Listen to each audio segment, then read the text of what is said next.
We're looking at our phones and seeing, 2 minutes ago its location, meanwhile it's moving towards us.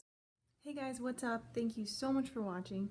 I am very happy to be coming to you live from my living room with my new backdrop because I'm happy to be alive. This weekend was insane because it actually started out on Saturday night, getting woken up with the news that there was a tornado less than a few miles away and we didn't know where it was going. So it seems like the theme for this month is perseverance. So I'm going to let you in on the story of the tornadoes and about why this month's theme is perseverance. Okay, so we're not dwelling on the negative, but just to accentuate some of the craziness that's been happening this month, leaving out the more personal and private things, there have just been so many crazy things. Car broke down, then I got a rental, and then the day that I was bringing the rental back, I took it to get gas, and it got a complete flat tire, so I had to pay extra to get that fixed and to get towed. David Bowie died, Snape died, Alan Rickman, people who have been in our lives since we were children. It's like, I don't want to say it, but it's a little bit cursed this month. So everybody, I always tell you I'm sending you my good energy, so send me some of that. Just sprinkle a little bit into the comments for me, and I don't have a P.O. box right now. I need to get a new P.O. box, but I will let you know my address and you can just sprinkle some great energy and fairy dust into an envelope for me and send me some because I'm gonna keep going, but this is a crazy month. On Saturday night, James and I were sleeping, and at about 3:30 in the morning, we hear a knock on our door, and it's our roommate Emilio, and he's telling us that there's a tornado warning that came to his phone. So we jumped up and James was like, get into the hallway. Should we get into the bathtub? And we're looking at it and we're trying to figure out if there's a real tornado or if it's just a warning, if it's likely, or where it is. It was so hard to figure out anything. We have Apple TV, so we don't have cable that would have like a local news station, which is something that you never think about until you need it. And so we couldn't get any local news, so we're all on our phones and all our computers sitting in the hallway. We had like all of our blankets pulled out there and pillows off the couch, and we're just like sitting in the hallway. So at first we're just desperately trying to see what's happening. So it turns out that there is a tornado on Siesta Key, which is the key that's part of Sarasota, and it's pretty much close to everything in Sarasota. So at any moment it could come inland off the key and basically be at our house. And so everything that we're reading is like, 5 minutes ago or something like that. And tornadoes go so fast that I feel like they could just be at your house in like 2 minutes, even if you're, a ways away, because they go like 70 miles an hour. So we were freaking. It was really scary, and it was hard to tell what was going on. People were tweeting like all different things, like the news channel like ABC News or whatever would just be having like tornado warning, this and that, and the local news guy who they were at replying and acting like you should go see what he was saying, he was out of town, so he didn't even know what was going on. Plus it's 3 in the morning, so like I'm texting my sister, I didn't know if she was in town or not that night. I didn't know where she was. It was just mass confusion because of the lateness of the hour and just the lack of information. So some people were just tweeting that there was a tornado watch, don't go outside, blah, blah, blah. And some people were tweeting that there were actual tornadoes. Yes, tornadoes, plural. So we don't know how many there are. So people are tweeting that there are tornadoes in different locations at this point. It's all mixed up in my head because it was from like 3:30 a.m. to 7 a.m. that we were on tornado watch. Well, we were actually on tornado watch till 9, but we all just kind of like passed out once we thought we were in the clear. It's confusing. So it started out with one tornado, then people were tweeting that there was more than one. It was hard to tell where they were or if it was confirmed. One of them was right by Gulfgate, which is where These Quiet Sounds' shop is, and where a couple of friends live actually. And then when one of them moved and we were supposedly in the clear, then it was going up toward where James's daughter lives, and so it was really scary not knowing if you were safe or if the people that you loved were safe, or just how quickly they can turn. We're just sitting on our phones and trying to keep updated, and it's like, 2 minutes ago. And we all said later, like, we kind of just had that feeling of just foreboding because it was so dark and it was so crazy windy out, and just not knowing, are we looking at our phones and seeing, 2 minutes ago its location, meanwhile it's moving towards us, is it about to come up on us? It was insane. And in some moments it would get super calm, which would make us more frightened, and then it would like whip up again. It was so scary. So there ended up being, as far as I know, there ended up being 4 confirmed, they call them touchdowns. So like it could be a really wild cloud, a funnel cloud, I guess, that's about to turn into a tornado, but it doesn't count as a tornado unless it's a touchdown. So I think that there were 4 confirmed touchdowns, which is insane because we don't get tornadoes in Florida that much, and we don't get them in Sarasota as far as I've ever heard. We get waterspouts off the water sometimes. But so this was 4 touchdowns in the town of Sarasota or around it. I think one was a little bit more inland. It felt like the movie The Day After Tomorrow. So we survived, and it was really scary.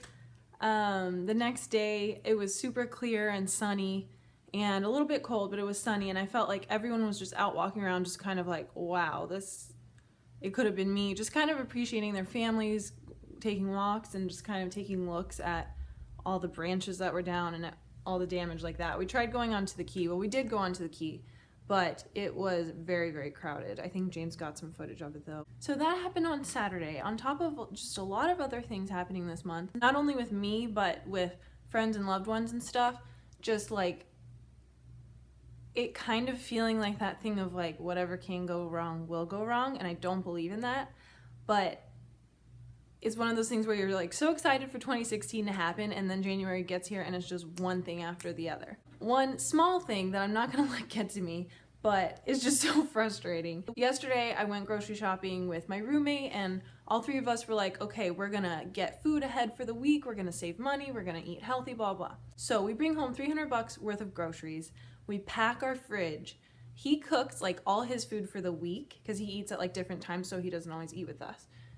Freezes it, all these meals. Then I make a fresh, brand new gallon of tea for this new pitcher I got, and fresh squeezed juice. So I get out my juicer, I get like, 7 different fruits. I'm like Snapchatting it. I put a bunch of lemon in it so it'll last, and I save like 2 cups for the morning so me and James can just wake up and just drink this amazing healthy juice and just get a fresh start to the day. So this morning we open the fridge and everything is just hot. The fridge is just not working, and everything's pretty much ruined. And just on top of like everything, I know when it compares to a tornado it's really nothing, but it was just like, are you serious? So I think that the theme this month is perseverance because of this happening, and because of a lesson that my sister actually learned. So she had an audition, and she went to it, and it turned out that they had completely changed the script, and she was very caught off guard because auditions are stressful. So she had practiced and gotten herself into the zone for that character and really thought that she was doing everything right, and then she got there and she was just completely sidetracked by the fact that the character and the whole story was totally different. So at first she was really upset because she was like, I did everything I was supposed to, like, why is this not working out? I did what I was supposed to do. Isn't this what the lesson's supposed to be? Isn't it time for me to, like, I did my homework, where's my reward, kind of a thing. But then she ended up going over the script many more times and making sure that she really had it, really getting into it. And she was working on it with me, so we worked on it together. And then she had James film her, and it just looked amazing. And it was, last minute, just an audition recording with just the lights that we had in the house. But it really looked amazing, and I think it really boosted her confidence in what she can do, and just all of our confidence, just in terms of like trying to do just a really simple short film without a lot of complicated stuff or like a big budget or anything. So she pointed out that, it seemed like at first the lesson was just study my lines, do a good job, and then I'll get the part, and then that's the reward. But really, it was so much better that the failures ended up happening because she ended up learning a better lesson, that she needs to just keep going, and sometimes when you do think you do everything right, you fail, and it's still okay. You don't have to just give up there, and just keep going, and you'll actually discover something better that you didn't even know was there. So I've just decided that that has to be the theme for this whole month because all of these things are happening. Oh yeah, this was the other thing. So I think I told you guys that in a video. So I already booked my tickets to the Viva Las Vegas Pinup and Car Show, which is in Las Vegas in April. We already got our airline tickets and stuff. And I applied for the Pinup Contest because I really wanted to do it, and I kind of considered it like a pinup goal, something to kind of build up to, and to try to do other contest car shows and take a lot more pictures, be in more publications. Oh, someone's here. Before that date. Okay, sorry, somebody was coming to fix the fridge and they're here, so that's wonderful. See, perseverance. We're acting out the lesson right in the video. So yeah, anyway, so I just set that up as sort of a goal, and I entered the pinup contest and I didn't hear anything back. And so I emailed them because after you entered, then they have a voting process to see who can be in it. So I was gonna like tell you guys and ask you guys to vote and everything. And they ended up telling me that they didn't receive my application, which I definitely sent in before the due date, but it's not an email process, it's like a web form, so there's no way for me to show that I actually did it. Like, I don't have any evidence.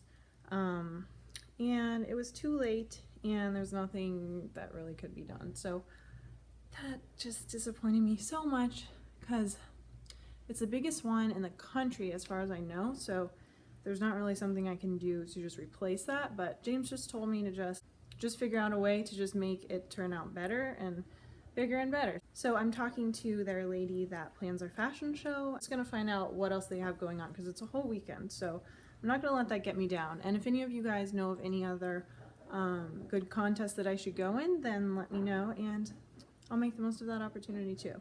So I hope that this helps you guys because everybody talks a lot about like make January great, make the new year amazing, and blah blah blah, and I think it can be kind of discouraging if it starts out a little bit rocky. So just know that if yours is starting out rocky, that mine is too, and you just got to keep going. So yeah, I hope you guys have an amazing week. My newest article on jessiesage.com, I'll put it right here. It's about this incredible footage that I could not get out of my mind. It is the largest great white shark that supposedly has ever been filmed, and it's like 20 feet long, and it's huge, and it's majestic and terrifying and everything. So go check that out and leave me some love on there. And I love you guys so much, and I'll talk to you very soon. Bye.